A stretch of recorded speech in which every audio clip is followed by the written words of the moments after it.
Praise the Lord and thanking God for this beautiful evening time that God has given us to gather in the presence of God. And I'm thankful to God for everything that God is providing for every one of us. And this evening time, as we are gathering in the presence of God, we know that we are still in Revelation chapter 6. And in the last class, we learned about the opening of fifth seal, and we saw that what all the things are going to happen when the fifth seal is open during the time of Great Tribulation. അഞ്ചാമത്തെ മുദ്ര പൊട്ടിക്കുമ്പോൾ എന്തൊക്കെയാണ് ഈ ഭൂമിയിൽ സംഭവിക്കാൻ പോകുന്നത് എന്നുള്ളതാണ് നമ്മൾ ഈ കഴിഞ്ഞ ക്ലാസ്സിലൊക്കെ ചിന്തിച്ചുകൊണ്ടിരുന്നത്.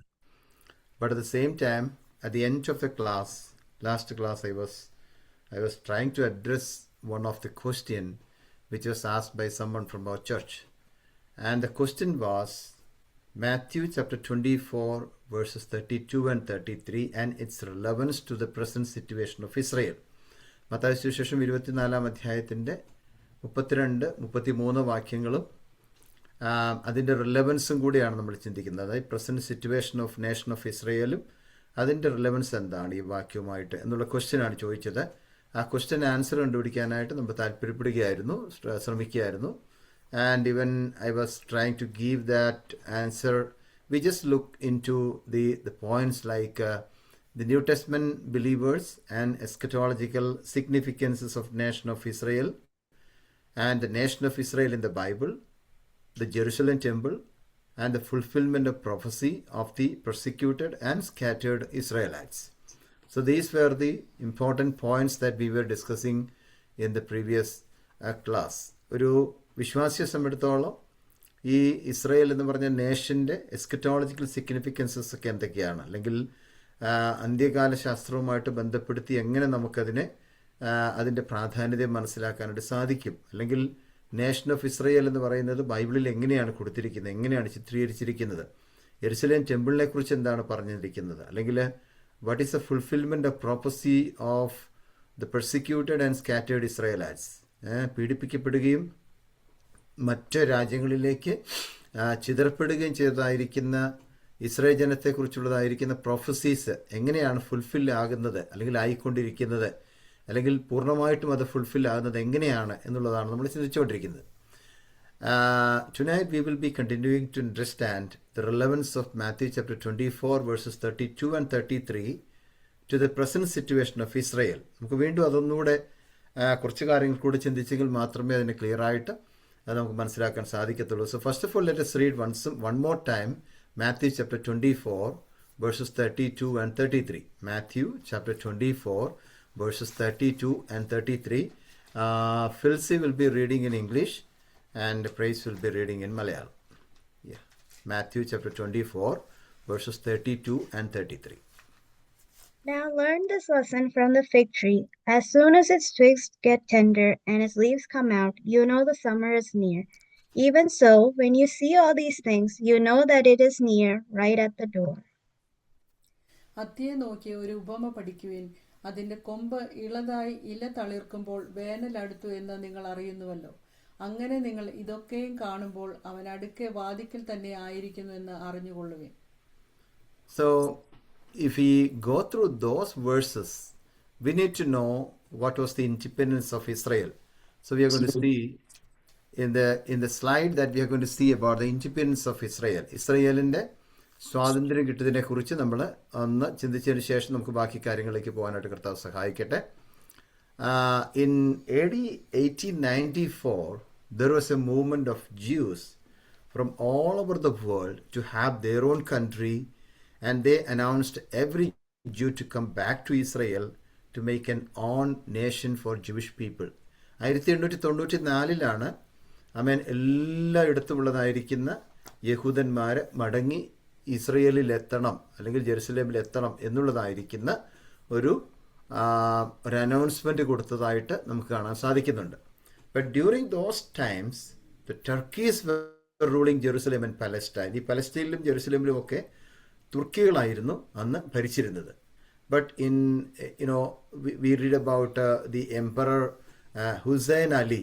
Emperor Hussein Ali എന്ന് പറയുന്ന ചക്രവർത്തി, he was the emperor in those days, and during that time, Jews came back and said, we need our land back and we need to make our own nation. But this Emperor Hussein Ali, he did not agree with them and said it is not possible. ഞങ്ങൾക്ക് സ്വന്തമായിട്ട് ഒരു രാജ്യം വേണം, ഒരു സ്ഥലം വേണം എന്നുള്ളത് യഹൂദന്മാർ മടങ്ങി വന്നതിന് ശേഷം പറഞ്ഞപ്പോൾ ഈ ഹുസൈൻ അലി എന്ന് പറയുന്ന എംപറർ അതിന് സമ്മതിക്കാതിരുന്നു. But later we know Britain captured this place and they began to rule the country after the First World War. ഈ ഒന്നാം ലോക മഹായുദ്ധത്തിന് ശേഷമായിട്ട് ബ്രിട്ടൻ ഈ സ്ഥലം പിടിച്ചടക്കുകയും അതിനെ റൂൾ ഓവർ ചെയ്യുന്നതായിട്ട് നമുക്ക് ചരിത്രത്തിൽ പഠിക്കാനായിട്ട് സാധിക്കുന്നുണ്ട്. But finally what happened was the Britain decided to leave Israel as soon as the Jewish people proclaimed that we got back our own country Israel, and it was in 1948 May 14th that Israel got independence as India got independence in 1947. നമുക്കറിയാം ഇന്ത്യക്ക് സ്വാതന്ത്ര്യം കിട്ടിയ 1947 എന്നാൽ 1948 ഒരു വർഷത്തിന് ശേഷം May 14 ഇസ്രയേലിന് independence കിട്ടിയതായിട്ടും നമുക്ക് മനസ്സിലാക്കാൻ സാധിക്കുന്നുണ്ട്. അതാണ് അതിൻ്റെ ഒരു ഇൻഡിപെൻഡൻസിനെ കുറിച്ചുള്ളതായിരിക്കും ചെറിയൊരു ഷോർട്ടായിട്ടുള്ള ഒരു വിവരണം. So in the next slide we are going to see the wars. യുദ്ധങ്ങളെക്കുറിച്ച് നമുക്ക് ചിന്തിക്കണം. കാരണം ഏതെല്ലാം വിധത്തിലുള്ളതായിരിക്കുന്ന പ്രശ്നങ്ങളിലൂടെയാണ് യുദ്ധങ്ങളെക്കുറിച്ച് വളരെ ഷോർട്ടായിട്ട് മാത്രമേ ചിന്തിക്കുന്നുള്ളൂ, എല്ലാം കൂടി സംസാരിക്കാനുള്ള സമയമില്ല. So what happened was in the war, the next day of their independence, like May 15th, 1948. Their independence day is May 14th, 1947. Sorry, 1948. But the next day of their independence, in May 15th, 1948, they had a war with neighboring Arab countries. But Israel survived in that war. ഈ May 15 അതായത് 1948 നടന്ന മറ്റ് Arab കൺട്രീസുമായിട്ടുള്ളതായിരിക്കുന്ന യുദ്ധത്തിൽ Israel ജയിച്ചതായിട്ട് നമുക്ക് ഹിസ്റ്ററിയിൽ കാണാൻ സാധിക്കുന്നുണ്ട്. And we know at present Iran is the biggest enemy to the nation of Israel. That is what happening today. We know the history. But history says in between AD 1957 and AD 1967, ഇത്രയും വർഷത്തിനുള്ളിൽ, അതായത് 1957 അല്ലാതെ 10 വർഷത്തിനുള്ളിൽ, in between AD 1957 and AD 1967, the 10 years, Israel was attacked by other countries around 422 times. We need to know one thing. Within 10 years, 10 വർഷത്തിനുള്ളിൽ 422 പ്രാവശ്യം മറ്റു രാജ്യങ്ങൾ ഇസ്രയേലിനെ ആക്രമിക്കാനായിട്ട് ഇടയായിത്തീർന്നു. അതാണ് നമുക്ക് മനസ്സിലാക്കുന്നത്. And also they had a great war in 1967. 1967 ഒരു വലിയൊരു യുദ്ധമുണ്ടായി with Egypt, Lebanon, Syria, Jordan for 6 days. 6 ദിവസത്തെ ഒരു യുദ്ധം ഉണ്ടാകുന്നതായിട്ട് നമുക്ക് ഹിസ്റ്ററിയിൽ കാണുന്നു. 1967 with Egypt, Lebanon, Syria and also Jordan. Okay, so through that war Jews got back the control of Jerusalem completely. അതോ ആ യുദ്ധത്തിൽ അവർ ജയിച്ചു കഴിഞ്ഞപ്പോഴത്തേക്കും യെരുസലേമിൻ്റെ പൂർണ്ണമായിട്ടുള്ളതായിരിക്കുന്ന കൺട്രോളും അധികാരവും ഈ ജൂയിഷ് പീപ്പിളിന് ലഭിക്കാൻ തക്കവണ്ണം ഇടയായിത്തീർന്നു. And I don't want to make any comments about the current war happening all around the world, especially the involvement of Israel in the current war, because if I mention all those things or if I make any comments about that, that is not good for every one of us. So let's leave that portion. So let us what all the things that we are thinking, that's okay, but at the same time we need to know one thing, that something about the city of Jerusalem also we need to know something. So we are going to see what the things that we need to understand about the city of Jerusalem. So city of Jerusalem is surrounded by 5 mountains. City of Jerusalem is surrounded by 5 mountains. I know there are many families, those who already visited that country, that area, so you know very well about these things, because Jerusalem is surrounded by 5 mountains. 5 കുന്നുകളാൽ ചുറ്റപ്പെട്ട് കിടക്കുന്നതായിരിക്കുന്ന ഒരു സിറ്റിയാണ് Jerusalem എന്ന് പറയുന്നത്. A part of Jerusalem city is known as the Urshalom എന്നാണ് ഈ സിറ്റിയുടെ അല്ലെങ്കിൽ ജെറുസലേമിൻ്റെ ഒരു ഭാഗത്തെ അറിയപ്പെടുന്നത്. Urshalom in Hebrews, means city of peace. City of peace, അതായത് സമാധാനത്തിൻ്റെ നഗരം അല്ലെങ്കിൽ സമാധാനത്തിൻ്റെ പട്ടണം എന്നാണ് അറിയപ്പെടുന്നത്. അതായത് ഷാലോം എന്ന് പറയുന്നത് പീസ് എന്നാണ് അർത്ഥം. So Ur Shalom means city of peace. Shalom means peace, Ur means city, so city of peace. So the Arabic word Salem is derived from the Hebrew word shalom. ഈ സാലം എന്ന് അവർ പറയുന്ന, അറബിയിൽ പറയുന്നതായിരിക്കുന്ന ആ വാക്ക് Shalom എന്ന് പറയുന്ന എബ്രായ പദത്തിൽ നിന്ന് വന്നതാണെന്ന് വിശ്വസിക്കപ്പെടുന്നു. Okay, and also the Ur Shalom city is very much important for both Jews and Christians. Okay, so let me try to explain the reasons. Okay, ഈ ഊർ ഷാലോം എന്ന് പറയുന്ന ആ ഒരു സിറ്റി യഹൂദന്മാർക്ക് മാത്രമല്ല ക്രിസ്ത്യാനികൾക്കും വളരെ ഇമ്പോർട്ടൻ്റ് ആയിട്ടുള്ളതായിരിക്കുന്ന ഒരു സ്ഥലമാണ് ഊർ ഷാലോം എന്ന് പറയുന്നത്. അതിൻ്റെ റീസൺസ് ഞാൻ പറയാം. Because this is the place where the mountain of olives is located. So we know what is the importance of the mountain of olives. Olive മലയുടെ പ്രത്യേകത എന്താണ് എന്നുള്ളത് നമുക്ക് എല്ലാവർക്കും അറിയാം. അങ്ങനെയാണെങ്കിൽ യഹൂദന്മാർക്ക് മാത്രമല്ല ക്രിസ്ത്യൻസിനും ഈ ഊർ ഷാലോം എന്ന് പറയുന്ന സിറ്റി വളരെ പ്രധാനപ്പെട്ട ഒന്നാണ്. Because this is the place where the mountain of olives is located. Okay, അപ്പോൾ ഒലിവ് മല ഉള്ളതായിരിക്കുന്ന സ്ഥലമാണിത് ഊർ ഷാലോം എന്ന് പറയുന്നത്. And the Jewish people believes this is the place where sacrifice of Isaac took place. അപ്പം ഇസഹാക്ക് യാഗം കഴിക്കാൻ വേണ്ടി പോയതായിരിക്കുന്ന സ്ഥലം ഇവിടെയായിരുന്നു, ഈ ഊർ ഷാലോം എന്ന് പറയുന്ന സ്ഥലത്തായിരുന്നു എന്ന് യഹൂദന്മാർ വിശ്വസിക്കുന്നതും. And also the mountain of Moriah മല എന്ന് പറയുന്നത് അവിടെയാണെന്ന് അവർ വിശ്വസിക്കുന്നു. And also they believe the tomb of David is existing here. അതായത് ദാവീദിൻ്റെ ശവകുടീരം ഇപ്പോഴുള്ളതും അവിടെയാണെന്ന് അവർ വിശ്വസിക്കുന്നു. Because the city is known as a city of David, അല്ലേ?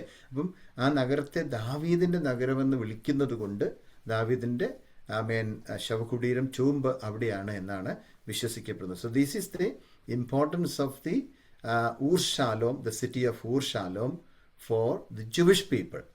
But what is the importance of Ur Shalom city for the Christian people, the Christians? Because this place is important because this is the place where Jesus was crucified, the Golgotha mountain.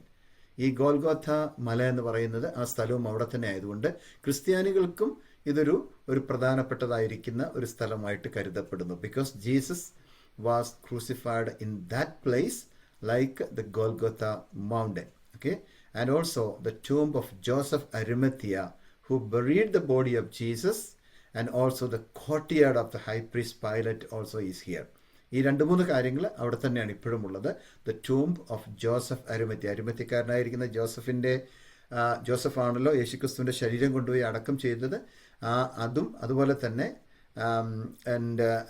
and also the courtyard of the high priest പൈലാത്തോസിൻ്റെ കോർട്ടിയാർഡും ആ സ്ഥലത്താണ് നിലകൊള്ളുന്നതെന്നാണ് അറിയപ്പെടുന്നതും വിശ്വസിക്കപ്പെടുന്നതും. And also at present we know Israel is the most intelligent and you can say technologically developed country in the world. ഈ ലോകത്തിൽ ഇന്നുള്ളതിൽ ഏറ്റവും ഇൻ്റലിജൻസിൻ്റെ കാര്യത്തിലാണെങ്കിലും ടെക്നോളജിയുടെ കാര്യത്തിലാണെങ്കിലും ഏറ്റവും developed ആയിട്ടുള്ള ഒരു കൺട്രി ആയിട്ട് ഇന്ന് ഇസ്രയേൽ നിൽക്കുന്നതായിട്ട് നമുക്കറിയാൻ സാധിക്കുന്നുണ്ട്. നമ്മളെല്ലാവരും അറിയുന്ന കാര്യം തന്നെയാണ്. But in Matthew chapter 24 verses 32 and 33 we already read that verses, അല്ലേ? നമ്മൾ ആ വാക്യങ്ങൾ വായിച്ചു. Jesus said Israel is flourishing like anything in these days. Israel is flourishing like anything in these days. Okay, that shows we have a lesson to learn from the growth and development of Israel. ഈ Israel ഇങ്ങനെ വളർന്നു പോകുന്നത് അല്ലെങ്കിൽ അതിൻ്റെ growth, വളർച്ചയെ കണ്ടുകൊണ്ട്, ഡെവലപ്മെൻറ്റിനെ കണ്ടുകൊണ്ട് നമുക്ക് ചില പാഠങ്ങളൊക്കെ പഠിക്കാനുണ്ടെന്നാണ് കർത്താവായ യേശുക്രിസ്തു മത്തായി സുവിശേഷം 24-ാം അധ്യായത്തിൻ്റെ 32-33 വാക്യങ്ങളിൽ പറഞ്ഞിരിക്കുന്നതിൻ്റെ അർത്ഥം. ലൈക്ക് ഇസ്രയേൽ ബിക്കംസ് ടെൻറ്റർ, അല്ലേ? Tender and puts forth its leaves. എന്താണ് മലയാളത്തിൽ പറഞ്ഞിരിക്കുന്നത്? അത്തി എന്നാണല്ലോ ഉപയോഗിച്ചിരിക്കുന്നത്. ഞാൻ നേരത്തെ നമ്മൾ കഴിഞ്ഞ ആഴ്ച പറഞ്ഞു, അത്തിയുണ്ട്, മുന്തിരി ഉണ്ട്, അങ്ങനെയുള്ളതായിരിക്കുന്ന മരങ്ങളെക്കുറിച്ച് പറയുന്നു. ഇസ്രായേലിനെ കുറിച്ച് പറയുന്നുണ്ട് പൊളിറ്റിക്കലും റിലീജിയസും ആയിട്ടുള്ളതായിരിക്കുന്ന ഗ്രോത്തിനെ കുറിച്ചോ ഡെവലപ്മെൻറ്റിനെ കുറിച്ചൊക്കെ പറയാനായിട്ട്. So we no Israel becomes tender and puts forth its leaves, and let us recognize that the return of Jesus is very near. അല്ലേ? എന്താണ് പറഞ്ഞിരിക്കുന്നത്? അത്തി തളിർക്കുന്നു എന്നാണ് പറഞ്ഞിരിക്കുന്നത്, അല്ലേ? പിന്നെ അത്തി തളിർത്തു വരുന്നത് കാണുമ്പോൾ നിങ്ങൾ എന്താണ് അറിയേണ്ടത്? നമ്മുടെ കർത്താവ് യേശുക്രിസ്തുവിൻ്റെ വരവടുത്തിരിക്കുന്നു, വേനലെടുത്തിരിക്കുന്നു എന്ന് പറഞ്ഞതിൻ്റെ അർത്ഥം എന്താണ്? സമ്മർ ഈസ് നിയർ എന്ന് പറഞ്ഞ അർത്ഥം എന്താണ്? യേശുക്രിസ്തുവിൻ്റെ വരവടുത്തിരിക്കുന്നു എന്നുള്ളതായിരിക്കുന്ന ഒരു ബോധ്യമാണ്. Okay, and we need to know the final thoughts about this matter, which means believers. I can give you some of the final thoughts about this question. Like the believers are spiritually connected with the nation of Israel. Okay, believers are spiritually connected with the nation of Israel through Abraham, the father of believers. നമുക്കറിയാം കർത്താവായ അബ്രഹാമിനെ കുറിച്ച് നമ്മൾ പഠിക്കാറുണ്ട്. Abraham വിശ്വാസികളുടെ പിതാവാണെന്ന് പറയുന്നത് കൊണ്ട് ഇന്നത്തെ വിശ്വാസികളാകുന്ന പുതിയ നിയമ വിശ്വാസികളെന്ന നാം ഇസ്രയേലുമായിട്ട് നമുക്കുള്ള കണക്ഷൻ എന്ന് പറയുന്നത് സ്പിരിച്വലിയാണ്. കാരണം through Abraham, the father of believers, വിശ്വാസികളുടെ പിതാവാകുന്ന അബ്രഹാമിൽ ത്രൂ നമ്മൾ മനസ്സിലാക്കേണ്ടത് ആ അബ്രഹാം ത്രൂ ആണ് നമുക്ക് ഈ യഹൂദന്മാരുമായിട്ട് കണക്ഷൻ ഉള്ളത്. But we need to remember, New Testament believers are not politically tied up with the nation of Israel. Politically ഒരിക്കലും വിശ്വാസികൾക്ക് അല്ലെങ്കിൽ പുതിയ നിയമ വിശ്വാസികൾക്ക് ഈ നാഷൻ ഓഫ് ഇസ്രയേലുമായിട്ട് ബന്ധപ്പെട്ടിരിക്കാൻ സാധിക്കില്ല. രാഷ്ട്രീയപരമായിട്ട് നമുക്ക് അവരുമായിട്ട് ബന്ധപ്പെടാൻ സാധിക്കത്തില്ലെങ്കിലും through spiritually we are connected with the nation of Israel. Spiritually we are connected with the nation of Israel. Okay, so we know how we are connected in Jesus Christ. അപ്പോൾ നമുക്ക് എങ്ങനെ connect ചെയ്യാനായിട്ട് സാധിക്കും? യേശുക്രിസ്തുവിലൂടെ നാം എങ്ങനെയാണ് connected ആകുന്നത് എന്നുള്ളത് നാം ഒരിക്കലും മറന്നു പോകരുത്. How we are connected with Jesus Christ. Okay, so in Jesus Christ Jews and Gentiles are one, and the believers always share in Abraham's promise. അബ്രഹാമിന് ദൈവം കൊടുത്തതായിരിക്കുന്ന പ്രോമിസിൻ്റെ അടിസ്ഥാനത്തിൽ അല്ലെങ്കിൽ വാഗ്ദത്തത്തിൻ്റെ അടിസ്ഥാനത്തിൽ യഹൂദന്മാരും പുതിയ വിശ്വാസികളും അല്ലെങ്കിൽ ജാതികളാകുന്ന നാം ജെൻഡൈൽസും കൂടെ ക്രിസ്തുവിൽ കൂടെ ഒന്നായിട്ട് മാറുന്ന ഒരു അനുഭവത്തെക്കുറിച്ചാണ് നമുക്ക് നമ്മുടെ പുതിയ നിയമം പഠിപ്പിക്കുമ്പോൾ നമ്മൾ മനസ്സിലാക്കാൻ സാധിക്കുന്നത്. So we need to remember our connection is spiritual, not political. In modern national state of terms ഒരു ഇന്നത്തെ ഒരു മോഡേൺ നാഷണൽ സ്റ്റേറ്റ് ഉണ്ട്. ആ ഒരു പൊളിറ്റിക്കലി ഒരു കണക്ഷൻ അല്ല നമുക്ക് ഇപ്പോഴുള്ളത്. പ്രത്യുത നമ്മുടെ കണക്ഷൻ എന്ന് പറയുന്നത് സ്പിരിച്വലി ഉള്ളതായിരിക്കുന്ന കണക്ഷനാണ്. Okay, so we the Christians are not aligned with any modern political system, because in the gospel Jesus said that my kingdom is not this world. Okay, my kingdom is not of this world. അല്ലേ, എൻ്റെ രാജ്യം ഐഹികമല്ല എന്നാണ് കർത്താവായ യേശുക്രിസ്തു നമ്മളെ പഠിപ്പിച്ചിരിക്കുന്നത് യേശുക്രിസ്തുവിൻ്റെ രാജ്യത്തെക്കുറിച്ച്. So we Christians are not to align with any modern political system. Okay, because this is the word which comes from Jesus Christ. Okay, so believers today, Israel is not merely a sign to observe. കണ്ടുകൊണ്ടിരിക്കാനുള്ള മാത്രം ഒരു ജാതിയായിട്ടോ അല്ലെങ്കിൽ നേഷനായിട്ടോ അല്ല ഇസ്രയേലിനെ നമ്മൾ കാണേണ്ടത്. But there is a reminder through the life and the history of Israel, like we need to trust in the Lord, and we need to be remaining in watchful, and we need to be living faithfully in anticipation of God's ultimate kingdom. കർത്താവിൻ്റെ ഒരു രാജ്യം സ്ഥാപിക്കപ്പെടാൻ പോകുന്നു. ആ രാജ്യം സ്ഥാപിക്കപ്പെടുന്നത് വരെയും നാം ദൈവത്തിൽ ആശ്രയിക്കുകയും എപ്പോഴും ശ്രദ്ധയോടുകൂടെ ജാഗ്രതയോടുകൂടെ ജീവിക്കുകയും കാര്യങ്ങളെല്ലാം മനസ്സിലാക്കുമ്പോൾ തന്നെ കർത്താവിൻ്റെ വരവിന് വേണ്ടി വിശ്വസ്തയോടുകൂടെ കാത്തിരുന്നു കൊണ്ട് faithfully in anticipation of God's ultimate kingdom, കർത്താവിൻ്റെ ആ രാജ്യത്തിന് വേണ്ടി വരവിന് വേണ്ടി കാത്തിരിക്കുവാനായിട്ടുള്ളതായിരിക്കുന്ന ഒരു റിമൈൻഡറായിട്ടാണ് ഇസ്രയേൽ നേഷൻ നമ്മുടെ മുമ്പാകെ നിൽക്കുന്നത് എന്ന് മാത്രം മനസ്സിലാക്കിയാൽ മതി. But at the same time Israel reminds that God's clock is always moving. അപ്പം ദൈവത്തിൻ്റെ ഒരു ക്ലോക്കാണ് നമ്മൾ കഴിഞ്ഞ ക്ലാസ്സിൽ പഠിച്ചതാണ്. So the nation of Israel is God's clock. ദൈവം നിശ്ചയിച്ച് വെച്ചിരിക്കുന്ന ഒരു ക്ലോക്കാണ്. അപ്പം അത് നോക്കി ഒത്തിരി കാര്യങ്ങൾ നമുക്ക് പഠിക്കാനുണ്ട്. So, if Israel is reminding us that God's clock is always moving, which never late, which never early, but perfectly aligned with His eternal plan. ഒരിക്കലും താമസിക്കുകയോ ഒരിക്കലും നേരത്തെയാകുകയോ ചെയ്യാതെ എപ്പോഴും ദൈവത്തിൻ്റെ ഒരു ഇറ്റേണൽ പ്ലാൻ ഉണ്ട്. ആ ഇറ്റേണൽ പ്ലാനിൻ്റെ പെർഫെക്റ്റ് ആയിട്ടുള്ള ഒരു പൂർത്തീകരണം കാണാനായിട്ട് നമുക്ക് ഈ നേഷൻ ഓഫ് ഇസ്രയേലിലൂടെ നമുക്ക് സാധിക്കും എന്നുള്ളത് ഒരു സത്യമായ കാര്യമാണ്. അത് ബൈബിളിൻ്റെ ചരിത്രത്തിലുള്ള കാര്യമായതുകൊണ്ട് ഞാൻ അങ്ങനെ പറഞ്ഞത് മാത്രമേ ഉള്ളൂ. So what is our responsibility? Our responsibility is to be spiritually alert always, not politically biased. ഒരിക്കലും പൊളിറ്റിക്കലി നമ്മൾ ബയസ്ഡായി പോകരുത്. ഏതെങ്കിലും ഒരു സ്ഥലത്തേക്ക് ചായേണ്ട ആവശ്യമില്ല. നമുക്ക് ഉള്ള ബന്ധം എന്ന് പറയുന്നത് അവിടെ our responsibility is to be spiritually alert. എപ്പോഴും ആത്മീയമായിട്ട് ഉണർവുള്ളവരായിട്ടും ജാഗ്രതയുള്ളവരായിട്ടും ഇരിക്കുക.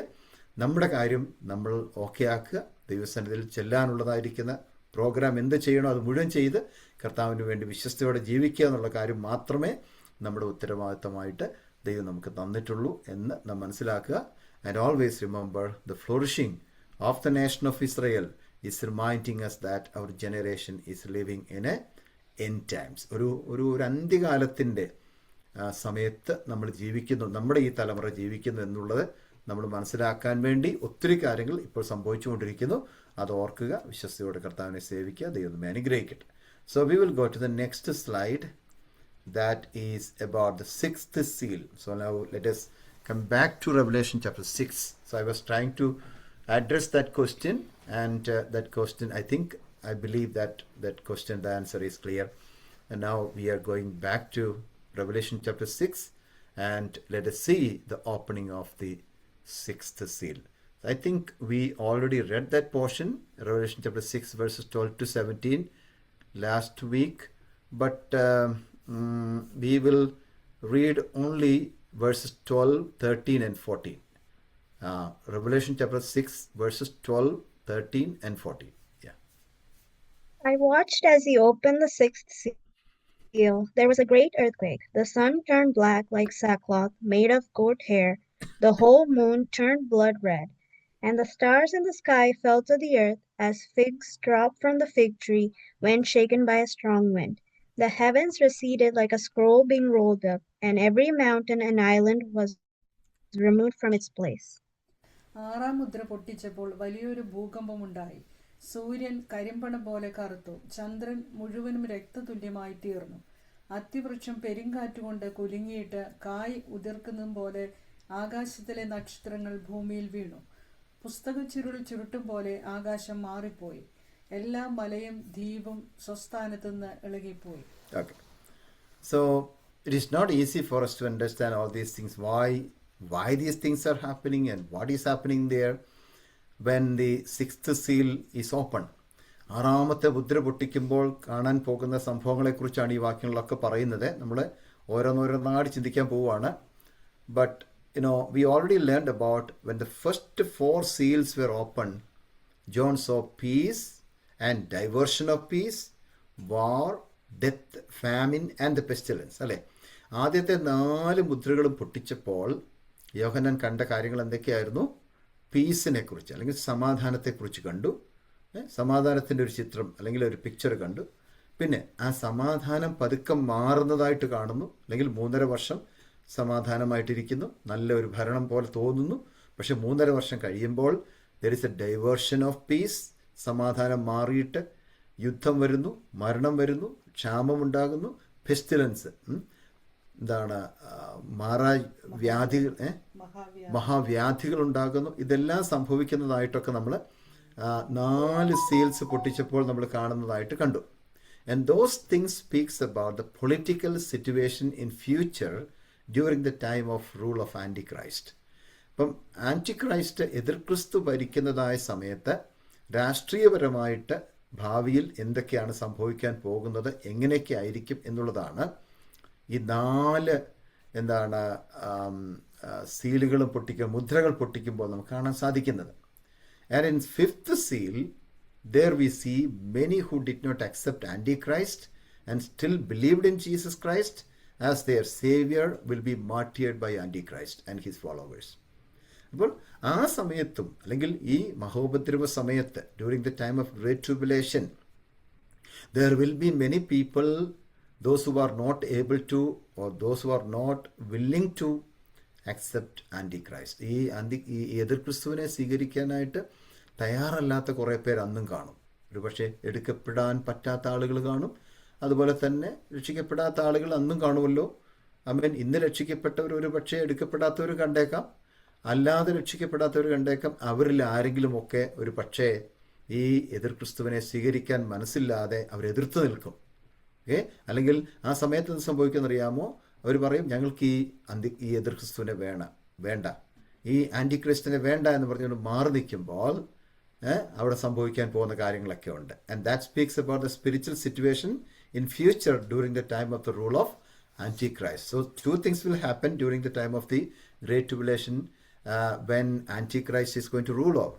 Okay, so there will be a group of people believing in Jesus during that time, and also there will be a death. There will be martyrs. There will be martyrs എന്ന് പറയാം. എന്താണ്? രക്തസാക്ഷികൾ കുറേ പേർ ഉണ്ടാകാൻ സാധ്യതയുള്ള ഒരു സമയമായിരിക്കും ആ സമയമെന്ന് നമ്മൾ മനസ്സിലാക്കും. But when the sixth seal was open, apostle John so many geographical disasters and changes happening. അപ്പോൾ ആറാമത്തെ മുദ്ര പൊട്ടിക്കുമ്പോൾ യോഹന്നാൻ ഇങ്ങനെ കാണുകയാണ്. യോഹന്നാൻ കാണുന്ന എന്തൊക്കെയാണ്? ഒരു ജിയോഗ്രാഫിക്കൽ ഡിസാസ്റ്റേഴ്സ് സംഭവിക്കാൻ പോകുന്നു. And changes are going to happen. ഭൗമതലത്തിൽ അല്ലെങ്കിൽ ഭൂമിശാസ്ത്രപരമായിട്ട് നോക്കുന്ന ഉടനെ ഒത്തിരി ഡിസാസ്റ്റേഴ്സ്, ഒത്തിരി ഭൂകമ്പങ്ങളും അതുപോലുള്ളതായിരിക്കുന്ന പ്രശ്നങ്ങളുമൊക്കെ നടക്കുന്നതായിട്ട് യോഹന്നാൻ ഇങ്ങനെ ദർശിക്കുകയാണ്. അതാണ് നമ്മൾ വായിച്ചത്. വേഴ്സസ് 12, 13 and 14, 12, 13, 14 വാക്യങ്ങളിൽ വ്യക്തമായിട്ട് നമ്മളത് വായിച്ചു. Okay, so in brief, let's see what are the geographical disasters and changes which is happening during this time. Okay, the great earthquake. ഒരു വലിയ ഭൂകമ്പം ഉണ്ടാകും എന്ന് ഞാൻ ബ്രീഫായിട്ട് ഞാൻ അവിടെ കൊടുത്തിരിക്കുന്നത്. അത് ജസ്റ്റ് ഞാൻ വായിച്ചു വിടുന്നതേ ഉള്ളൂ. എന്തൊക്കെയാണ്? The great earth is going to happen. ഒരു വലിയ ഭൂകമ്പം ഉണ്ടാകും. And the sun become black as sackcloth made of hair. എന്താണ്? സൂര്യൻ കരിമ്പട പോലെ എന്തായിത്തീരും? കറുത്തു പോകുന്നതായിട്ട് വായിക്കുന്നു. And the moon became like blood. അതായത് ചന്ദ്രൻ എന്ത് ചെയ്യുന്നു? രക്താംബരം പോലെയായി മാറുന്നു, അല്ലെങ്കിൽ ബ്ലഡിൻ്റെ കളറിലേക്ക് മാറുന്നു. Stars fell down on the earth. ഈ ഭൂമിയിലേക്ക് നക്ഷത്രങ്ങൾ താഴേക്ക് വീഴുന്നൊരു കാഴ്ച കാണുന്നു. സ്കൈ വാസ് സ്പ്ലിറ്റ് അപ്പാർട്ട് എന്ന് പറഞ്ഞാൽ എന്താണ്? ആകാശം ചുരുണ്ട് മാറിപ്പോകുന്നതായിട്ട് നമ്മളവിടെ കാണുന്നു. And mountains and island moved out of their places. പർവ്വതങ്ങളും ദ്വീപുകളും അവരുടെ സ്ഥലത്ത് നിന്നും മാറിയിട്ട് അങ്ങോട്ടും ഇങ്ങോട്ടും മാറി ആടി ഉലയുന്നത് പോലെ അവിടെ ഫീൽ ചെയ്യുന്നതായിട്ടൊക്കെ ഈ യോഹന്നാൻ കാണുകയാണ്. So we need to remember all the other things which happened when the first to fifth seals were opened. It was caused by Antichrist. അപ്പോൾ 1 മുതൽ 5 വരെയുള്ള മുദ്രകൾ പൊട്ടിക്കുമ്പോൾ ഏതെല്ലാം സംഭവങ്ങൾ അവിടെ നടക്കുന്നുണ്ടോ അത് മുഴുവൻ ആരാണത്? അതിൻ്റെ കോസ് ആരാണ്? ആൻറ്റിക്രൈസ്റ്റ് ആണ്. അല്ലെങ്കിൽ ഇത്രയും കാര്യങ്ങൾ സംഭവിക്കുന്നതും അതിൻ്റെ പ്രധാനപ്പെട്ട കാരണക്കാരൻ ആരാണ്? എതിർ ക്രിസ്തുവാണ്. But here in 6th seal it seems God himself deals with all these things. അപ്പോൾ 6ാമത്തെ മുദ്ര പൊട്ടിക്കുമ്പോഴാണ് നമുക്ക് മനസ്സിലാകുന്നത് ദൈവം തന്നെ അവിടെ ഇടപെടുന്നതായിട്ട് നമുക്ക് കാണാൻ സാധിക്കുകയാണ്. അതുവരെ എതിർ ക്രിസ്തു പ്രവർത്തിക്കുന്നതായിട്ട് നമുക്ക് തോന്നുന്നെങ്കിലും ഏറ്റവും ഒടുവിലേക്ക് വരുമ്പോഴത്തേക്കും 6ാമത്തെ മുദ്ര പൊട്ടിക്കുമ്പോഴത്തേക്കും ദൈവം തന്നെ ആ വിഷയത്തിൽ ഇടപെട്ട് ചില പ്രവർത്തികൾ ചെയ്യുന്നതായിട്ട് പെട്ടെന്ന് നമുക്ക് തോന്നുന്നത് പോലെ നമുക്ക് അവിടെ കാണാൻ സാധിക്കുന്നുണ്ട്. So now we are going to see the detail of the geographical changes and disasters which is going to happen when the 6th seal was opened. Okay, in verse 12, okay, നമ്മൾ വായിക്കുന്നത് അങ്ങനെയാണല്ലോ വായിച്ചു കഴിഞ്ഞത്. 6ാം മുദ്ര പൊട്ടിച്ചപ്പോൾ വലിയൊരു ഭൂകമ്പം ഉണ്ടായി. So this is the explanation in details about the geographical changes and disasters which is happening when the 6th seal was opened. So when the 6th seal was opened, there is it will produce a worldwide geographical change, including the first of the 3 great earthquakes. അതായത് 3 പ്രാവശ്യം വലിയ ഭൂകമ്പങ്ങൾ ഉണ്ടാകുന്നതായിട്ട് Bible ഈ 6ാം അധ്യായത്തിലും 11ാം അധ്യായത്തിലും 16ാം അധ്യായത്തിലും കാണുന്നുണ്ട്. Okay, അതായത് there will be 3 earthquakes happening during the time of the Great Tribulation, which is mentioned in chapter 6 verse 12, and the other earthquakes are mentioned in chapter 11 verse 13 and also in chapter 16 versus 18 and 19. അപ്പം ഈ വാക്യത്തിൽ ഒരു പ്രാവശ്യം പറഞ്ഞിട്ടുണ്ട്, 6-ാം അധ്യായത്തിൻ്റെ 12-ാം വാക്യത്തിൽ പറയുന്നുണ്ട് വലിയൊരു ഭൂകമ്പം ഉണ്ടായെന്ന്. അതുപോലെ 2 ഭൂകമ്പങ്ങളും കൂടെ ഉണ്ടാകുന്നതായിട്ട് പറയുന്നുണ്ട്. എവിടെയാണ്? 11-ാം അധ്യായത്തിൻ്റെ 13-ാം വാക്യത്തിലും 16-ാം അധ്യായത്തിൻ്റെ 18-ഉം 19-ഉം വാക്യങ്ങളും ഒക്കെ നമുക്കത് കാണാൻ സാധിക്കുന്നുണ്ട്. So the great earthquake in Bible always represents the presence of God and also the demonstration of the power of God and the judgment of God. അപ്പോൾ ഇത്രയും കാര്യങ്ങളാണ് ഇപ്പോൾ ഈ വലിയൊരു എർത്ത് ഉണ്ടാകുന്നു എന്ന് പറയുമ്പോൾ നമുക്ക് മനസ്സിലാക്കാൻ സാധിക്കുന്നത്. എന്തിനൊക്കെയാണ് അത് കാണിക്കുന്നത്? ദൈവത്തിൻ്റെ സാന്നിധ്യം ഇറങ്ങി വരുമ്പോൾ ബൈബിളിൽ കുറേ വാക്യങ്ങൾ അവിടെ കൊടുത്തിട്ടുണ്ട്. സോ ദൈവ സാന്നിധ്യം ഇറങ്ങി വരുമ്പോൾ ഈ ഭൂകമ്പം ഉണ്ടായിട്ടുള്ളതായിട്ട് നമുക്ക് കാണാൻ സാധിക്കുന്നുണ്ട്. At the same time the demonstration of the power of God, ദൈവത്തിൻ്റെ ശക്തി വെളിപ്പെട്ട് വരുമ്പോൾ ഭൂകമ്പം ഉണ്ടായതായിട്ട് നമ്മൾ കാണുന്നുണ്ട്. And also when the judgment of God was coming, അതായത് ദൈവത്തിൻ്റെ ന്യായവിധി ഇറങ്ങി വരുമ്പോൾ ഇങ്ങനെയുള്ളതായിരിക്കുന്ന ഭൂകമ്പങ്ങൾ ഉണ്ടായതായിട്ടും കാണാൻ സാധിക്കുന്നുണ്ട്. Let us very quickly read Exodus chapter 19 verse 18. അവിടെ എപ്പോഴാണ് ആ ഭൂകമ്പം ഉണ്ടായത് നമുക്ക് നോക്കാം. Exodus chapter 19 verse 18. Mount Sinai was covered with smoke because the Lord descended on it in fire. The smoke billowed up from it like smoke from a furnace, and the whole mountain trembled violently. Okay. യഹോവ തീയിൽ സീനായി പർവ്വതത്തിൽ ഇറങ്ങുകയാൽ അത് മുഴുവനും പുക കൊണ്ട് മൂടി. അതിന്റെ പുക തീച്ചുളയിലെ പുക പോലെ പൊങ്ങി, പർവ്വതമൊക്കെയും ഏറ്റവും കുലുങ്ങി. Okay. In Exodus chapter 19 verse 18 it says that on the mountain of Sinai when God's presence came down from heaven to give the laws. നിയമങ്ങൾ കൊടുക്കാനായിട്ട് ദൈവത്തിൻ്റെ സാന്നിധ്യം സീനായ് മലയിൽ ഇറങ്ങി വന്നപ്പോൾ ഈ ഭൂകമ്പം ഉണ്ടായതായിട്ട് നമുക്കവിടെ കാണാൻ സാധിക്കുന്നുണ്ട്. On the mountain of Sinai when God's presence came down from heaven to give the laws, ദൈവത്തിൻ്റെ നിയമങ്ങൾ കൊടുക്കാനായിട്ട് ഇറങ്ങി വരുമ്പോൾ. Okay, first thing. And the second one is in Isaiah chapter 29 verse 6. യെശയ്യാവ് 29-ന്റെ 6-ാം വാക്യം. The Lord Almighty will come with thunder and earthquake and great noise, with windstorm and tempest and flames of devouring fire. ഇടിമുഴക്കത്തോടും ഭൂകമ്പത്തോടും മഹാനാദത്തോടും കൂടെ ചുഴലിക്കാറ്റും കൊടുങ്കാറ്റും ദഹിപ്പിക്കുന്ന അഗ്നിജ്വാലയുമായി അത് സൈന്യങ്ങളുടെ യഹോവയാൽ സന്ദർശിക്കപ്പെടും. Okay, this is the prophecy about the judgment on Jerusalem. The prophecy about the judgment on Jerusalem. അതായത് first of all we see എന്താണ് ദൈവത്തിൻ്റെ the presence of God. Presence of ഗോഡുമായിട്ട് related ആണ് ഒന്നാമത്തത് കാണുന്നത്. രണ്ടാമത്തത് ജഡ്ജ്മെൻറ്റ് ഓഫ് ജെറുസലേം, അതായത് judgment of God ആണ്. Okay, and in Ezekiel chapter 38 verse 19, Ezekiel chapter 38 verse 19 At the sacrifice, 38 verse 19. In my zeal and fiery wrath, I declare that at the time there shall be a great earthquake in the land of Israel. There shall be a great earthquake in the land of Israel. Yeah. അന്നാളിൽ നിശ്ചയമായിട്ട് Israel ദേശത്ത് ഒരു വലിയ ഭൂകമ്പം ഉണ്ടാകും എന്ന് ഞാൻ എൻ്റെ തീഷ്ണതയിലും എൻ്റെ കോപാഗ്നിയിലും അരുളി ചെയ്തു. എൻ്റെ തീഷ്ണതയിലും എൻ്റെ കോപാഗ്നിയിലും അരുളി ചെയ്തിരിക്കുന്നു. So that is the റാത്ത് of God.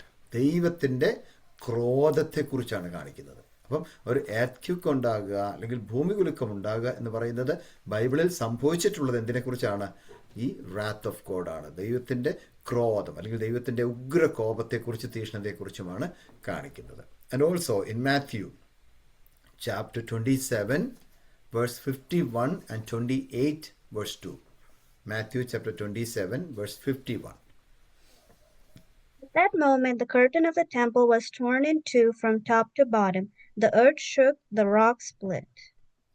അപ്പോൾ മന്ദിരത്തിന് തിരശ്ശീല മേൽ തൊട്ട് അടിയോളം രണ്ടായി ചീന്തിപ്പോയി. Okay, and in 28:2 also.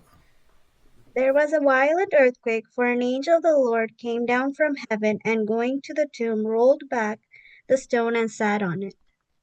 പെട്ടെന്ന് വലിയൊരു ഭൂകമ്പം ഉണ്ടായി. കർത്താവിന്റെ ദൂതൻ സ്വർഗ്ഗത്തിൽ നിന്ന് ഇറങ്ങി വന്നു, കല്ല് ഉരുട്ടി നീക്കി അതിന്മേൽ ഇരുന്നിരുന്നു. പെട്ടെന്ന് ഭൂമിയിൽ ഒരു വലിയ ഭൂകമ്പം ഉണ്ടായി അല്ലെ. During the time of Jesus crucifixion and the resurrection, യേശുക്രിസ്തുവിന്റെ ക്രൂശീകരണ സമയത്തും ആമേൻ ഉയർത്തെഴുന്നേൽപ്പിന്റെ സമയത്തും ഉണ്ടായതായിരിക്കുന്ന ഭൂമികുലുക്കത്തെക്കുറിച്ചും അവിടെ പറയുന്നുണ്ട്. Again In Acts chapter 16 verse 26, we no need to read because we know that portion. അല്ലെ, നമുക്ക് എല്ലാവർക്കും അറിയാം. അപ്പോസ്തല പ്രവൃത്തി 16 അധ്യായത്തിന് 26 വാക്യത്തിനകത്ത് പറയുന്നത് the earthquake when Paul and Silas were praying and worshipping in the prison. അല്ലെ, അപ്പോൾ ആ കാരാഗ്രഹത്തിൽ ഇരുന്നു കൊണ്ട് അല്ലെങ്കിൽ കിടന്നുകൊണ്ട് അവർ പ്രാർത്ഥിക്കുകയും പാടുകയും ആരാധിക്കുകയും ചെയ്തപ്പോൾ ആമേൻ അവിടുത്തെ അടിസ്ഥാനങ്ങൾ ഇളകി എന്നാണ്. ഒരു ഭൂമികുലുക്കം പോലെ അടിസ്ഥാനങ്ങൾ ഇളകി എന്നതായിട്ട് നമുക്കവിടെ കാണുവാനൊക്കെ സാധിക്കുന്നത്. But the earthquake mentioned here in Revelation represents the wrath and judgment of God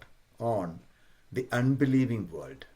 okay, അതായത് ദൈവം ഇപ്പം പറഞ്ഞിരിക്കുന്നത്, അതായത് 6 അധ്യായത്തിൻ്റെ Revelation chapter 6 verse 12 പറഞ്ഞിരിക്കുന്ന ഒരു earthquake ഉണ്ട്. Okay, so what is the meaning of that? When the earthquake which is going to happen when the 6th seal is open, that is representing the wrath and judgment of God on unbelieving world. അവിശ്വാസികളായിട്ടുള്ള ദുഷ്ടന്മാരായിട്ടുള്ള ആളുകളുടെ മേൽ വരാനിരിക്കുന്ന ദൈവത്തിൻ്റെ ക്രോധത്തിൻ്റെയും ദൈവത്തിൻ്റെ ന്യായവിധിയുടെയുമായിരിക്കുന്ന ഒരു ആമേൻ judgement ആയിട്ട് നമുക്കതിനെ കാണാനായിട്ട് സാധിക്കുന്നുണ്ട്. Because that he will shake the earth and the sky during the great tribulation period. അതായത് ഈ ഭൂമിയെയും ആകാശത്തെയും ദൈവം ഇളക്കുന്ന ഒരു അനുഭവം പോലും ഉണ്ടാകുമെന്നാണ് അവിടെ പറഞ്ഞിരിക്കുന്നത്. എന്നാണ് മഹോദ്രവ സമയത്ത്, ഗ്രേറ്റ് ട്രിബുലേഷൻ്റെ സമയത്ത്. And this is going to be a great disaster which will cause many people to die and many will lose their houses and properties and dear ones. ആ സമയത്ത് എന്തൊക്കെ സംഭവിക്കും? ഈ ഒരു വലിയ ഭൂമികുലുക്കം ഉണ്ടാകുമ്പോൾ, ഭൂകമ്പം ഉണ്ടാകുമ്പോൾ ഒരു വലിയ ഗ്രേറ്റ് ഡിസാസ്റ്റർ സംഭവിക്കും. ഒത്തിരി പ്രശ്നങ്ങളുണ്ടാകും, ഒത്തിരി പേര് മരിക്കും, ഒത്തിരി പേർക്ക് അവരുടെ വീടുകളൊക്കെ നഷ്ടപ്പെടും, അവരുടെ പ്രോപ്പർട്ടീസ് നഷ്ടപ്പെട്ടു പോകും, അവരുടെ പ്രിയപ്പെട്ടവരൊക്കെ നഷ്ടപ്പെട്ടു പോകും. അങ്ങനെയെല്ലാം ഉണ്ടാകുന്ന ഒരു ഡിസാസ്റ്ററിൻ്റെ സമയമായിരിക്കും അത് എന്നുള്ളതാണ് ഈ വാക്യത്തിൽ കൊടുത്തിരിക്കുന്നത്. Now we will go to the second thing, what is going to happen during the time of great tribulation when the 6th seal is broken or open. 6ാമത്തെ മുദ്ര പൊട്ടിക്കുമ്പോൾ രണ്ടാമതായിട്ട് സംഭവിക്കാൻ പോകുന്ന കാര്യം അതേ വാക്യത്തിൽ തന്നെ ഉണ്ട്, verse 12 okay, Revelation chapter verse 12 കൊടുത്തിരിക്കുന്നത് ഇങ്ങനെയാണ്: സൂര്യൻ കരിമ്പടം പോലെ കറുത്തു എന്നാണ്. The darkening of the sun and the moon. സൂര്യനും ചന്ദ്രനുമൊക്കെ കരിമ്പടം പോലെ കറുത്തു പോകുന്ന ഒരു അനുഭവത്തെക്കുറിച്ചാണ് പറഞ്ഞിരിക്കുന്നത്. The sun will become black as sackcloth made on hair എന്നാണ്. The sun will become black as sackcloth made of hair എന്നാണ്. സൂര്യൻ കരിമ്പടം പോലെ കറുത്തു എന്ന് പറഞ്ഞിരിക്കുന്നത്. സൂര്യൻ കരിമ്പടം പോലെ കറുത്തു. So this is also going to be the part of God's judgement.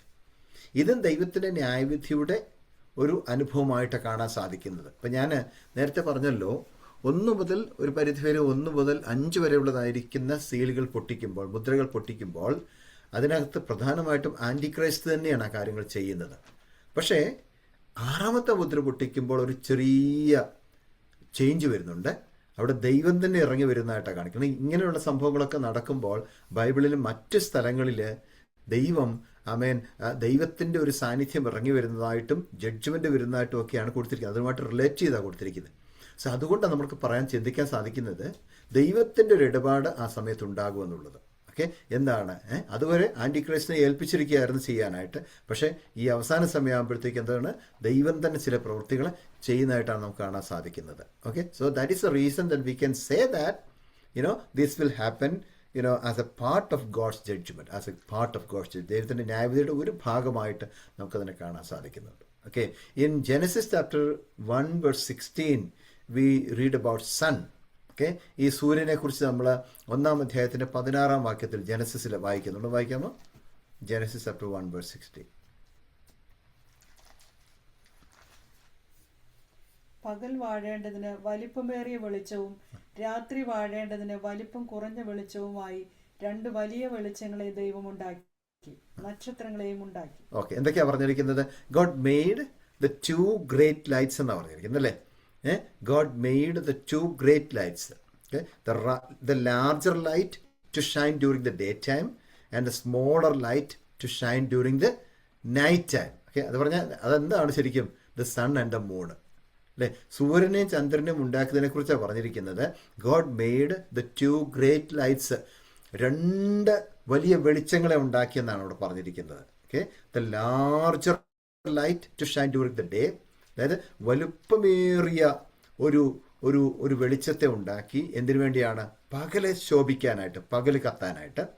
And the smaller light to shine during the night, രാത്രി സമയത്ത് വെളിച്ചത്തിന് വേണ്ടി, വെളിച്ചം തരാനായിട്ട് എന്ത് ചെയ്തു? ഒരു ചെറിയ ലൈറ്റിനെയും ഉണ്ടാക്കി എന്നാണ് അവിടെ വായിക്കുന്നത്. അതെന്തിനെ കാണിക്കുന്നു? The sun and the moon, സൂര്യനെയും ചന്ദ്രനെയും കുറിച്ച് പറയുന്ന വാക്യമാണ്, നമുക്ക് എല്ലാവർക്കും അറിയാം അല്ലേ. So in this words, instead of sun and moon, it is used larger light and the smaller light, or greater light or lesser light. വലുപ്പമേറിയ ഒരു വെളിച്ചം, പിന്നെ വലുപ്പം കുറഞ്ഞൊരു വെളിച്ചം. Okay, you know where is the first mention of the word sun and the moon in Bible? ഈ സൂര്യൻ അല്ലെങ്കിൽ ചന്ദ്രൻ എന്നൊക്കെ എഴുതിയിരിക്കുന്ന, മെൻഷൻ ചെയ്തിരിക്കുന്ന ആദ്യത്തെ വാക്യം ബൈബിളിൽ എവിടാണെന്നറിയാമോ? നമ്മൾ വിചാരിക്കുന്നത് ഈ വാക്യമാണെന്ന്. ഏതാ? ജെനസിസ് ചാപ്റ്റർ 1:16 സൂര്യനും ചന്ദ്രനും എന്നൊക്കെ എഴുതിയിരിക്കുന്നതെന്നാണ് നമ്മൾ ചിന്തിക്കുന്നത്. അല്ല, അവിടെ സൂര്യൻ ചന്ദ്രൻ എന്ന് എഴുതിയിട്ടില്ല. പിന്നെ എഴുതിയിരിക്കുന്നത് വലുപ്പമേറിയ വെളിച്ചം, വലുപ്പം കുറഞ്ഞ വെളിച്ചം, അല്ലേ. ഇത് larger light and the smaller light എന്ന് എഴുതിയിരിക്കുന്നത്. അല്ലാതെ സൂര്യനെന്നോ ചന്ദ്രനെന്നോ അവിടെ എഴുതിയിട്ടില്ല. പക്ഷെ എവിടെ എഴുതിയിരിക്കുന്ന അറിയാമോ? ഇൻ ജെനസിസ് ചാപ്റ്റർ 15:12 ഓക്കെ, അവിടെ sun in connection with Abraham's deep സ്ലീപ്പിനെ കുറിച്ച് അവിടെ പറയുന്നത്. അതായത് അബ്രഹാമിന് ഉണ്ടായതായിരിക്കുന്ന ഒരു ഗാഢനിദ്രയെക്കുറിച്ച് ജെനസിസ് ചാപ്റ്റർ 15:12 കാണുന്നുണ്ട്. ഓക്കെ, സോ അവിടെ ഉപയോഗിച്ചിരിക്കുന്ന ആദ്യമായിട്ട് ബൈബിളിൽ സൺ, അല്ലെ SUN, സൺ, സൂര്യൻ എന്ന് ഉപയോഗിച്ചിരിക്കുന്നത് ജെനസിസ് ചാപ്റ്റർ 15:12. അതെന്തിനോടുള്ള ബന്ധത്തിലാണ്? The connection with Abraham's deep sleep, എബ്രഹാമിൻ്റെ ഒരു ഡീപ്പ് സ്ലീപ്പിനെ കുറിച്ച്, ഗാഢനിദ്രയെ കുറിച്ച് പറയാൻ വേണ്ടിയാണ് അവിടെ ഉപയോഗിച്ചിരിക്കുന്നത്. പക്ഷേ ഇനി മൂൺ എവിടെയാണ് ഉപയോഗിച്ചിരിക്കുന്നത്? ആദ്യം പറഞ്ഞിരിക്കുന്ന വാക്ക് എവിടെയാണെന്ന് അറിയുമ്പോൾ ജെനസിസ് ചാപ്റ്റർ 37:9. ജെനസിസ് ചാപ്റ്റർ 37:9, 37-ാം അധ്യായത്തിൻ്റെ 9-ാമത്തെ വാക്യത്തിൽ മൂണെന്ന് ഉപയോഗിച്ചിട്ടുണ്ട്. That also in connection with the dream of Joseph. യോസഫ് കണ്ട ദർശനത്തോടുള്ള ബന്ധത്തിൽ ആണ് അവിടെ മൂൺ എന്ന പദം അല്ലെങ്കിൽ ചന്ദ്രൻ എന്ന പദം ഉപയോഗിച്ചിരിക്കുന്നത്. അപ്പോൾ ഇത് നമ്മൾ മനസ്സിലാക്കാൻ വേണ്ടി പറഞ്ഞെന്ന് മാത്രമേ ഉള്ളൂ. Anyways, we need to understand the sun which God made to give light and heat will produce darkness which will cause to different disasters. ഇപ്പോൾ നോക്കണം, വെളിച്ചം കൊടുക്കാനായിട്ട് അല്ലെങ്കിൽ ചൂട് കൊടുക്കാനായിട്ടോ ദൈവം ഉണ്ടാക്കിയിരിക്കുന്നതായിരിക്കുന്ന ഈ സൺ ആൻഡ് മൂൺ, ഈ സൂര്യനും ചന്ദ്രനും ഈ ഗ്രേറ്റ് ട്രിബുലേഷൻ്റെ സമയത്ത് എങ്ങനെയിരിക്കും? ഈ ലോകം മുഴുവനും ഒരു വലിയ ഇരുട്ട് പരത്തുന്ന, ഒരു ഡിസാസ്റ്റർ പരത്തുന്ന, ഒരു സർവനാശം ഉണ്ടാക്കുന്നതായിരിക്കുന്ന 2 നക്ഷത്രങ്ങളായിട്ട് മാറുമെന്നാണ് ദൈവത്തിൻ്റെ വചനം പറയുന്നത്. ബിക്കോസ് ദ ഡാർക്ക്നെസ്, ഈ ഇരുട്ട് അല്ലെങ്കിൽ അന്ധകാരം എന്ന് ബൈബിളിൽ പറയുന്ന റെപ്രസെൻ്റ് ചെയ്യുന്നറിയാമോ? ജഡ്ജ്മെൻറ്റ് ഓഫ് ഗോഡിനെയാണ്. ഡാർക്ക്നെസ് എന്ന് പറയുന്നത് ദൈവത്തിൻ്റെ ന്യായവിധിയെക്കുറിച്ചാണ് പറയുന്നത്. Especially let's read Ezekiel chapter 32:7. Ezekiel chapter 32:7. Yeah. When I snuff you out, I'll cover the heavens and darken their stars. I'll cover the sun with a cloud, and the moon will not give its lights. നിന്നെ കെടുത്തിക്കളയുമ്പോൾ ഞാൻ ആകാശത്തെ മൂടി അതിലെ നക്ഷത്രങ്ങളെ കറുപ്പുടിപ്പിക്കും. ഞാൻ സൂര്യനെ മേഘം കൊണ്ട് മറയ്ക്കും, ചന്ദ്രൻ പ്രകാശം നൽകുകയുമില്ല. And again in Exodus chapter 10:22 and 23, Luke chapter 23:44, ഈ വാക്യങ്ങളെല്ലാം നമുക്ക് കാണാൻ സാധിക്കുന്നത് അവൻ തീർച്ചയായിട്ടും ദൈവം ന്യായവിധിക്കാൻ ആഗ്രഹിക്കുമ്പോൾ അവിടെ എന്തുണ്ടാകുന്നു? ഒരു ഇരുട്ടിൻ്റെ അനുഭവം ഉണ്ടാകുന്നു. അതിനെക്കുറിച്ചാണ് റെവലേഷൻ ചാപ്റ്റർ 6:12 പറഞ്ഞത്. സൂര്യൻ എന്ത് ചെയ്യുന്നു? കരിമ്പടം പോലെ കറുത്തു പോകുന്ന ഒരു അനുഭവം. Okay, so there are many prophecies by Jesus. Even the Old Testament prophets about the sun will not give light in the future. ഈ സൂര്യൻ ഭാവിയിൽ വെളിച്ചം തരികയില്ല എന്ന് പറഞ്ഞിരിക്കുന്ന വാക്കുകൾ യേശുക്രിസ്തുവും പറഞ്ഞിട്ടുണ്ട്, പഴയ നിയമത്തിലെ പ്രവാചകന്മാരും പറഞ്ഞിട്ടുണ്ട്. But it will become very dark, അതായത് ഒരു അന്ധകാരത്തിൻ്റെ അനുഭവമായിരിക്കും, ഒരു വെളിച്ചമില്ലാത്തൊരു അനുഭവത്തിലേക്ക് പോകുന്ന ഒരു സമയം ഉണ്ടാകുമെന്നാണ് ആ വാക്യങ്ങളൊക്കെ പറയുന്നത്. വേണമെങ്കിൽ ഒരു വാക്യം മാത്രം വായിക്കാം, ബാക്കിയുള്ളത് നിങ്ങൾ പിന്നെ വായിച്ചാൽ മതി. അതെല്ലാം അതിനെക്കുറിച്ചാണ് പറയുന്നത്. Let us read Isaiah chapter 13. Isaiah chapter 13 verses 9 and 10. Yeah. Isaiah chapter 13 versus 9 and 10 മാത്രം ഒന്ന് വായിക്കും. See, the day of the Lord is coming, a cruel day, wrath and fierce anger, to make the land desolate, and destroy the sinners within it. The stars of heaven and their constellations will show their light. The rising sun will be darkened, and the moon will not give its light. Yeah. ദേശത്തെ ശൂന്യമാക്കുവാനും പാപികളെ അതിൽ നിന്ന് മുടിച്ചു കളയുവാനും യഹോവയുടെ ദിവസം ക്രൂരമായി ക്രോധത്തോടും അതികോപത്തോടും കൂടെ വരുന്നു. ആകാശത്തിലെ നക്ഷത്രങ്ങളും നക്ഷത്രരാശികളും പ്രകാശം തരികയില്ല. സൂര്യൻ ഉദയത്തിൽ തന്നെ ഇരുണ്ടുപോകും. ചന്ദ്രൻ പ്രകാശം നൽകുകയുമില്ല. സൂര്യൻ പ്രകാശം തരത്തില്ല, ചന്ദ്രനും പ്രകാശം തരത്തില്ല. Okay, sun and moon will not give light in the future. Okay, so all these verses are talking about that. Isaiah 13, 9 and 10, Joel chapter 2 verse 31, Amos chapter 8 verse 9, and Mark chapter 13 verses 24 and 25. So all these things, all these verses are talking about the darkness which is going to happen. Okay, so in the next slide we are going to see the moon will become like blood. അല്ലേ? ആ 12ാം വാക്യത്തിൽ തന്നെ ഉണ്ട്. എന്താണ്? ചന്ദ്രൻ മുഴുവനും രക്തതുല്യമായി തീർന്നു. ഏതാ? 6ാം അധ്യായത്തിന്റെ 12ാം വാക്യം തന്നെ, റെവലേഷൻ. ചന്ദ്രൻ മുഴുവനും രക്തതുല്യമായി തീർന്നു. The moon will completely become like blood. ഒരു രക്തം പോലെ ചുമന്നിരിക്കുന്നതായ ഒരു അനുഭവത്തിലേക്ക് ഏത് വരും? ചന്ദ്രൻ വരും എന്നാണ് പറയുന്നത്. മൂണ് വരും. Okay, so this also indicates the wrath and judgment of God during the time of the Great Tribulation period. അപ്പോൾ ദൈവത്തിൻ്റെ ക്രോധം ഇങ്ങനെ ഒരു ഒരു ഒരു എന്താ പറയുക, ഡാർക്ക് മാത്രമല്ല, ദൈവത്തിൻ്റെ ക്രോധം ഒരു രക്തം പോലെ അല്ലെങ്കിൽ ഒരു ബ്ലഡ് പോലെ ചുമന്നിരിക്കുന്നതായിരിക്കുന്ന ഒരു അനുഭവത്തിലേക്ക് ദൈവത്തിൻ്റെ ക്രോധവും ന്യായവിധിയും കടന്നു വരുന്ന ഒരു സമയമായിരിക്കും ഗ്രേറ്റ് ട്രിബുലേഷൻ എന്ന് നമുക്ക് അവിടെ നിന്ന് മനസ്സിലാക്കാൻ സാധിക്കുന്നത്. Like God made moon to provide light in the night. രാത്രിയിൽ വെളിച്ചം കൊടുക്കാൻ വേണ്ടിയാണ് എന്തിനെ ഉണ്ടാക്കിയത്? ഈ ചന്ദ്രനെ ഉണ്ടാക്കിയത്, അല്ലേ? നമുക്കെല്ലാവർക്കും അറിയാതെ. But in those days, during the time of the Great Tribulation, the moon will become like blood, and the changes in sun and the moon will cause many disasters on the earth. ഈ ഭൂമിയിൽ ഒത്തിരി നാശനഷ്ടങ്ങൾ അത് കാരണമായിട്ടുണ്ടാകും. എന്താണ്? കത്തി ജ്വലിച്ച് നിൽക്കുന്നതായിരിക്കുന്ന സൂര്യൻ നിമിത്തവും, അല്ലെങ്കിൽ അത് ഡാർക്കാകുമ്പോൾ, അല്ലെങ്കിൽ മൂണ് രക്തം പോലെ ആയി മാറിക്കഴിയുമ്പോഴത്തേക്കും, ഇതെല്ലാം സംഭവിക്കുമ്പോൾ ഈ ഭൂമി മുഴുവനും ഒരു വലിയ ഡിസാസ്റ്റർ ഉണ്ടാകാൻ സാധ്യതയുള്ള സമയങ്ങളായിരിക്കും ഗ്രേറ്റ് ട്രിബുലേഷൻ എന്നുള്ളത് നാം ഒരിക്കലും മറന്നു പോകരുത്. So there are many references regarding this in Bible about what changes will happen to the moon in those days. Okay, as we read from Isaiah, Joel and Matthew. Okay, so in the next slide we are going to see the stars of heaven will fell to the earth. എന്താണ്? അടുത്ത 13ാമത്തെ വാക്യത്തിലാണ് അത് കാണുന്നത്. അതായത് the falling of the stars.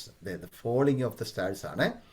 So in verse 13, Revelation chapter 6 verse 13, മലയാളത്തിൽ കൊടുത്തിരിക്കുന്നതിനെയാണ്, അത്തിവൃക്ഷം പെരുങ്കാറ്റുകൊണ്ട് കുലുങ്ങിയിട്ട് കായുതിർക്കുന്നത് പോലെ ആകാശത്തിലെ നക്ഷത്രങ്ങൾ ഭൂമിയിൽ വീണു. Filsi, can you read that verse? Revelation chapter 6 verse 13 in English. Stars in the sky fell to the earth as figs drop from the fig tree when shaken by a strong wind. Okay, the stars of heaven will fell to the earth. Here it is mentioned, the stars of heaven will fell to the earth as a fig tree drops its late figs. അല്ലെങ്കിൽ എന്താണ്? unripe figs when it is shaken by the mighty wind. എന്താണ് അതിൻ്റെ അർത്ഥം? അത്തിവൃക്ഷം പെരുങ്കാറ്റ് കൊണ്ട് കുലുങ്ങിയിട്ട് കായുതിർക്കുന്നത് പോലെ എന്ത് ചെയ്യും? ആകാശത്തിലെ നക്ഷത്രങ്ങൾ ഭൂമിയിലേക്ക് വീഴുന്നു. ഇംഗ്ലീഷിൽ കൊടുത്തിരിക്കുന്നത് the stars of heaven will fell to the earth as a fig tree drops its late figs. അല്ലെങ്കിൽ അൺറൈപ്പ് ആയിട്ടുള്ള, അല്ലെങ്കിൽ എന്താണ്, മൂക്കാത്ത, അല്ലെങ്കിൽ പഴുത്തിട്ടില്ലാത്തതായിരിക്കുന്ന ഫിക്സ്, പഴുത്തു വരാത്തതായിരിക്കുന്ന അത്തിപ്പഴങ്ങൾ പതുക്കെ ഇങ്ങനെ ചെറുതായിട്ടൊന്ന് കുലുക്കി കഴിയുമ്പോഴത്തേക്കും അത് താഴോട്ട് വീഴുന്നത് പോലെ ഒരു വലിയ എന്താണ്, ഒരു വലിയ കോളിളക്കം ഉണ്ടാകുമ്പോൾ, അല്ലെങ്കിൽ പെരുങ്കാറ്റുണ്ടാകുമ്പോൾ എന്ത് ചെയ്യുന്നു? അത് കുലുക്കുന്ന സമയത്ത് കായ് ഉതിർന്നിങ്ങനെ താഴോട്ട് വീഴുന്നത് പോലെ ആകാശത്തിലെ നക്ഷത്രങ്ങൾ ഓരോന്നോരോന്നായിട്ട് താഴേക്ക് വീഴും. അവിടെ എന്താ സംഭവിക്കാൻ പോകുന്നത്? ഈ നക്ഷത്രങ്ങൾ ആകാശത്തുനിന്ന് ഭൂമിയിലേക്ക് വീഴുമ്പോൾ ഒരു വലിയ ഡിസാസ്റ്റർ സംഭവിക്കും. അതിനെക്കുറിച്ചാണ് ഇവിടെ ഈ 6ാമത്തെ മുദ്ര പൊട്ടിക്കുമ്പോൾ 4ാമതായിട്ട് യോഹന്നാൻ വാച്ച് ചെയ്യുന്നത്. In Isaiah chapter 34 verse 4, can you read that?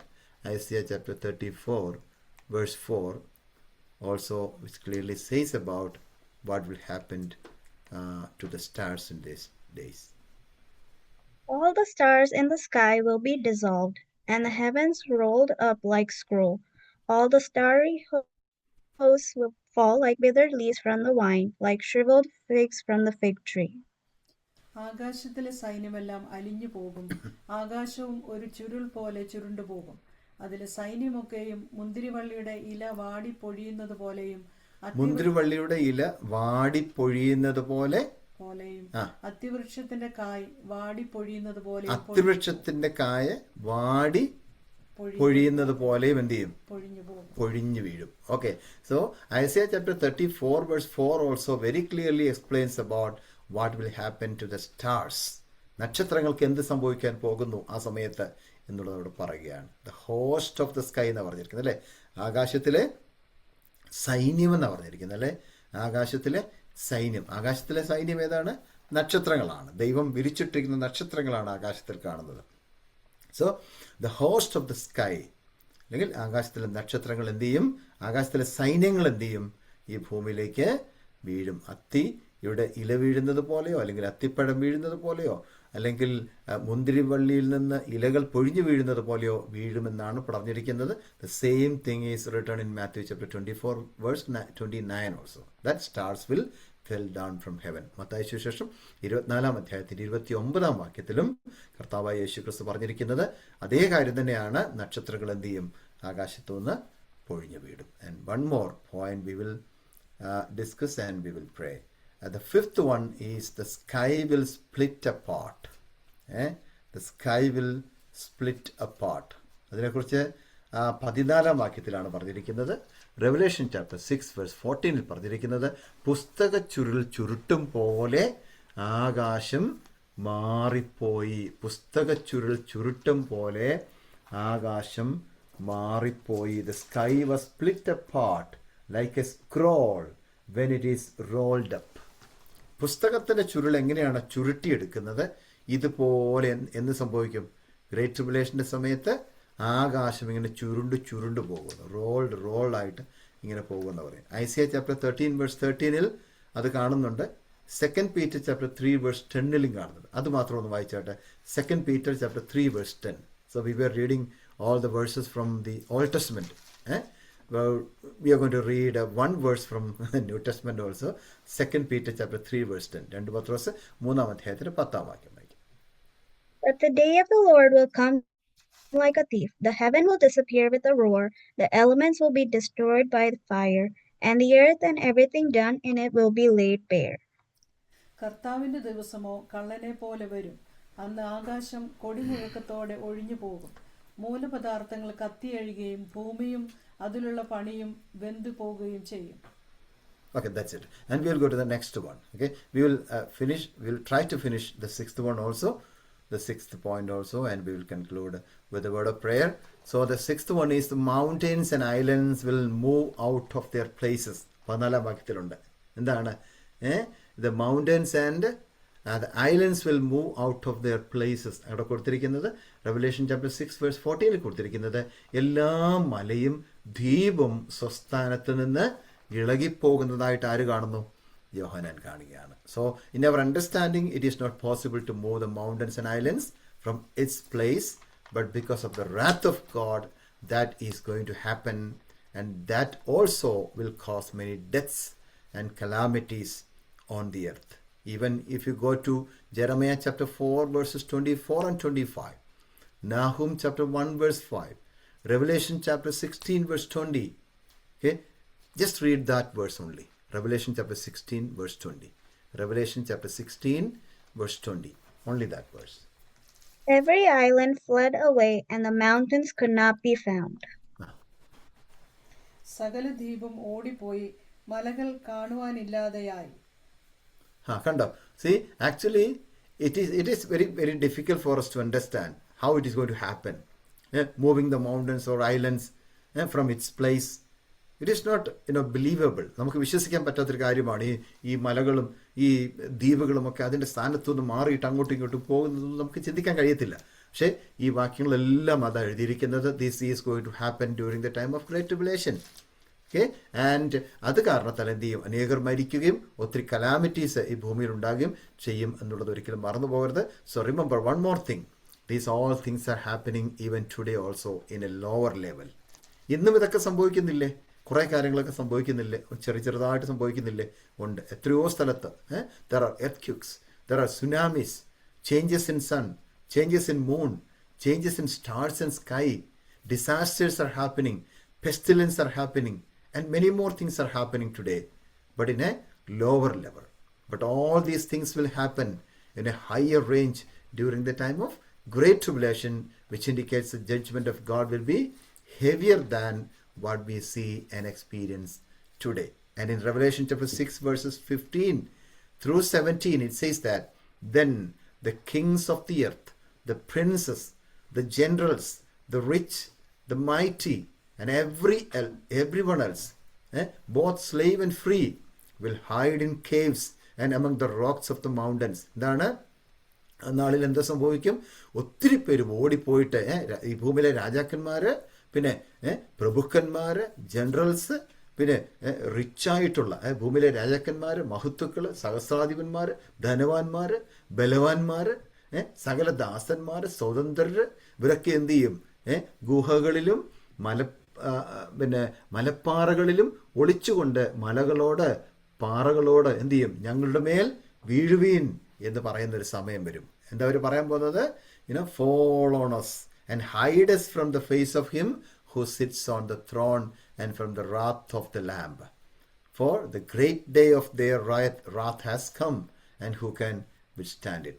ആർക്കവിടെ നിൽക്കാൻ സാധിക്കും എന്നുള്ള ചോദ്യമാണ് നമുക്കവിടെ കാണാൻ സാധിക്കുന്നത്, അല്ലേ? എന്താണ്? ഞങ്ങളുടെ മേൽ വീഴുവിൻ, സിംഹാസനത്തിൽ ഇരിക്കുന്നവരുടെ മുഖം കാണാതെ വണ്ണവും കുഞ്ഞാടിൻ്റെ കോപം തട്ടാതെ വണ്ണയും ഞങ്ങളെ മറപ്പീൻ. അവരുടെ മഹാകോപ ദിവസം വന്നു, ആർക്ക് നിൽപ്പാൻ കഴിയുമെന്ന് പറയും എന്ന് പറഞ്ഞുകൊണ്ടാണ് 16ാമത്തെ വാക്യം അവസാനിപ്പിക്കുന്നത്.